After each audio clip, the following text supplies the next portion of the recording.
Hi, welcome to SBR Videos. I'm Peter Loshak. This is the Into the Weekend with BetDSI show that we do every week with Brent, the headlines manager at DSI Sportsbook. An awesome book. And we just got finished discussing college football Week 3. It's Friday afternoon. Now we're going to take a look at the action that he's seen for NFL Week 2. Brent, thanks for being back with us. Good to be with you, Peter. All right, before we get into this week's action, I want to ask you about last week. You told us that in the Oakland Jets game, right, you took sharp action on Oakland +6. Jets -4. The result, of course, was a middle. The Jets won by 5. That's why they're sharp. So did the Sharps middle that game, and how much did that hurt you? It hurt. I actually don't even want to talk about it, Peter. Real? Wow. So it's a sensitive topic. And the reason why it wasn't terrible is Oakland at the Jets Week 1 is just not a game that fans go, wow, I got to get me some of that. So it was a game that had, probably, well, let me see if it was the lowest volume game of the whole card. It was one of the lowest ones. Yeah, I mean, the Washington-Houston game wasn't big in terms of the count either. So, I mean, yeah, it hurt us. And, the 5 just is not a number that you expect to get middled on for sure, but it does happen every now and then. And again, we still had a good week for Week 1, so we're not going to complain about it. But, yeah, it's just not something that you expect. The line actually on the Jets crept up all the way to 6 and 6.5. We ended up getting some money back on Oakland plus a 6.5 as they were taking 6 before. But, yeah, I mean, we definitely didn't do well on that game just because it landed the way it did. Right. I mean, when you get middled, quote-unquote middled in the NFL, that's usually sharps middling you. I mean, it's rare, probably never happens that the public's all over one side, and then when the line moves, they come back all the way on the other side. I mean, when you say you get middled, it's always sharp money that middles you, right? Yeah, it would be. I mean, we don't get middle too often, and usually you expect to see around other numbers and stuff like 7, 3 or something like that. But getting middled on a 5 is it just leaves a bad taste in your mouth. That's all. So suffice to say, it definitely hurt you, but overall, in the grand scheme of things, not a problem. Yeah, in the grand scheme of things, it wasn't bad for us at all. I mean, we had, Week 1, we had a lot of good results for us, so we're not going to complain about one game. So let's get into Week 2 NFL. The first game I want to ask you about is the Pats, Minnesota. I've heard a lot of opinions here, and they're all favoring the Pats. It seems to me like the Pats is a small road favorite, is something that, the public is going to love, and maybe the Sharps are liking it too. A lot of people talking about how the Pats are great off of a loss, blah, blah, blah. So I'm assuming that this could be a candidate for one-way action, but if that's the case, then the line probably would have moved a little bit, and I hadn't seen that. And there's a reason for that, Peter. It's called sharp money. Really? Sharp money on Minnesota? Yeah, I know. It's no way. Wow. Really, all right. Really Minnesota, but yeah, I mean, the line, the sharp money came +3, +05 on Minnesota. So we had New England -3, -1/4. Now, our count as we stand right now is about 4-1 in favor of New England. The money very slightly favors them, not very much at all. But I do want to touch on one thing, the late breaking stuff with Adrian Peterson. We've actually just taken that game off the board. Okay, right. He's questionable now because of some disciplinary action that may be coming down related to some child abuse is what they're reporting. So we've taken that game off because obviously that line is going to change a ton if he doesn't play. But you have gotten a lot of public action on the Pats at -3? Yeah, I mean, when we took the line down just right now, and again, we're doing the show on Friday, so this news just came out. We did have a line. When we took it down, we had New England -3, dog 15. So that line went from New England -3, -1/4, all the way down to -3, -5. So that's a really big swing, and that was because of the sharp money. And again, I could see that line kind of, coming back up just because the public is not going to stop betting New England. That's just, that, they always do. They did last week against Miami, which is a good result for us. So, I could see that creeping back up. And again, if Peterson is definitely out, that line is obviously going to go right up. All right, and then Seattle, San Diego. Seattle looking as awesome or even more awesome than last year. They're a road favorite of less than a touchdown. Seattle -5.5 had to be a public side this week, right?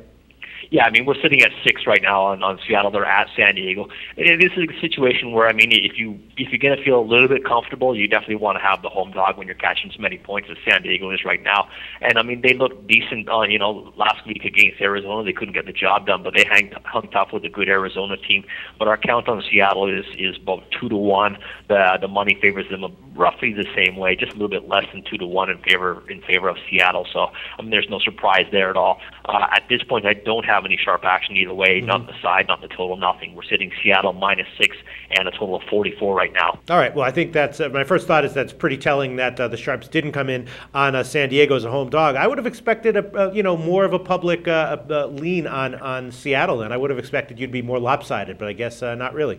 No, not at this point. Again, I mean, it could be a situation where the Sharps are sitting there thinking, they really believe that line's going to go up to 6.5, and that's where they'll come in and jump it. Or, if it goes back down, obviously the public's going to be, with the public, I think whether the line's 5.5 or 6 and 6.5, they'll probably make Seattle anyway. Right. All right. And then I want to ask you about the Sunday night game, Bears-San Francisco. San Francisco looking in some ways awesome, in some ways possibly vulnerable and overvalued going forward. They're a 7-point home favorite against the Bears and Jay Cutler. And, Bears and Jay Cutler are always a little bit dangerous when they're a big underdog like that. I'm assuming, though, that the public is definitely biting on San Francisco -7.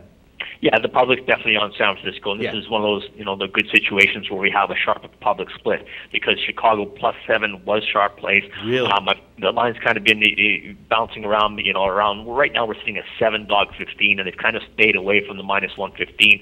I guess they're kind of, reading like you are, being the sharp person that you are, that, public's probably going to be on San Francisco. Line will probably creep back up to 7. As soon as it goes 7 flat, they'll come back in and take Chicago +7. So they did that already. My count's probably about 2-1 in favor of San Francisco, and my money right now, because of the sharp action, is about 2-1 in favor of the Bears. So that's the thing split there, where you've got the public all over San Francisco and the Sharps on Chicago +7. All right, notable sharp public split on the Bears, San Francisco, and that leads into our next part of this call. What can you tell us about from the rest of the card? Any other notable sharp and or public action that you've seen you'd like to share with us? Well, just to keep an eye out on this Denver-Kansas City game. This line's really been bouncing around from 10.5 to 12.5. I've had sharp money on Kansas City +12 and 12.5. I've had sharp money on Denver -11, which is kind of weird. But it's definitely the opinions are definitely split in terms of the sharp money on this game. Obviously, the public is all one way with Denver. About 3-1, my count is in favor of the Broncos. So no real surprise there. It's interesting that once again for the second week in a row, I've got under money on this one right now. Again, it's not something that I would call super sharp, but some decent sized bets has driven the line down from 52 down to 51. So whereas the case last year, you couldn't put a total high enough for Denver. It seems like we're going a little bit high and people are beating it down. So perhaps we've overreacted a little bit. On to sharp action. Buffalo is at home to Miami. That line's a tick right now. When the line opened up, we had Miami as a 1.5-point favorite on the road. Sharps took the +1.5 with Buffalo. So that's why the line's driven down. That was definitely all sharp money there. Tennessee is a weird game as well. I mean, Tennessee -3, -20, and -3, -1/4 has been sharp money. They're at home to Dallas. It just, I don't know. It just kind of seems like one of those things where you would expect sharps kind of to be split on this one. But distinctly, where the line is right now, we do have Tennessee money, which is sharp, and public money mostly on Dallas. I did get sharp money when the line was 4, so Dallas +4 was sharp. But sitting at 3 -20, 3 -25 was definite sharp money as well on Tennessee, which kind of surprised me a bit. The Arizona Giants game, the total is now 42.5. Under 44.5 was sharp. Under 43.5 was sharp. I'm sitting at 42.5 right now. Got a little bit of money on the over, but not sharp money. Definite sharp money on the under there. And if you look how Giants offense looked last week and how the Arizona defense looked, that's kind of understandable that people don't want to touch the over on that game at all. That's definitely sharp there as well.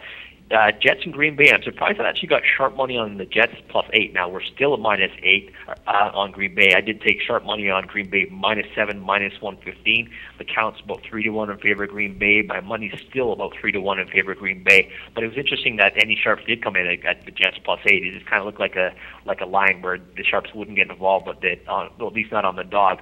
The Jets, played kind of an ugly Oakland team last week. Green Bay off a loss, so you figure they're going to be fired up. So I was surprised that I did actually get sharp money on the Jets +8, but the stronger money did come 7 -15 on Green Bay.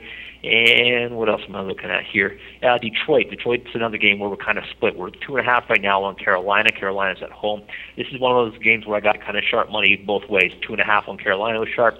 Detroit +3 -115 was also sharp. So last game to touch on, back to Arizona. Arizona to the side. Arizona -1.5 with sharp. Again, we're sitting at 3 dog 25 right now. So Arizona has a road favorite, maybe a surprise, but when it was 1.5, the sharps jumped on that one. So Arizona and the under, both a combination there of being sharp action there, Peter. All right, let's get to teasers. I know that teasers are, the big thing you have to watch out for every week. And this week, there's a bunch of sides that are probably, I'm guessing, going to get overwhelming teaser action from the public. Green Bay, probably a huge teaser side. The Saints, probably a huge teaser side.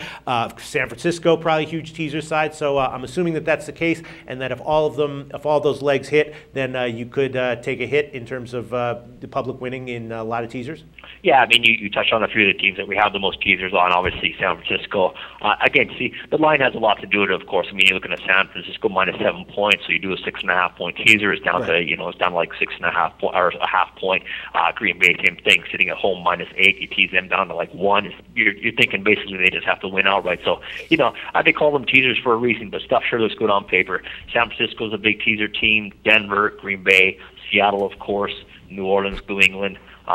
Arizona, even though the Giants, and Detroit. Actually, Detroit's getting 2.5 at Carolina, so you're taking them over 7.5 points with your teasers. So there's the sharp ones that, I mean, if they all hit, obviously it wouldn't be good for us. But like last week, I mean, we just need a couple of upsets to do all right, and we did all right. Brent from BetDSI, thanks so much for all your awesome information once again, and we'll talk to you again next week.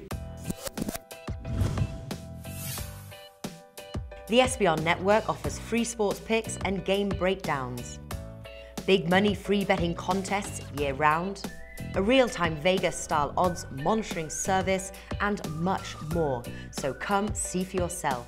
To stay updated on SBR news and promotions, follow us on Twitter, Facebook, and Google+, and do be sure to subscribe to the Sportsbook Review YouTube channel to catch all our daily sports shows.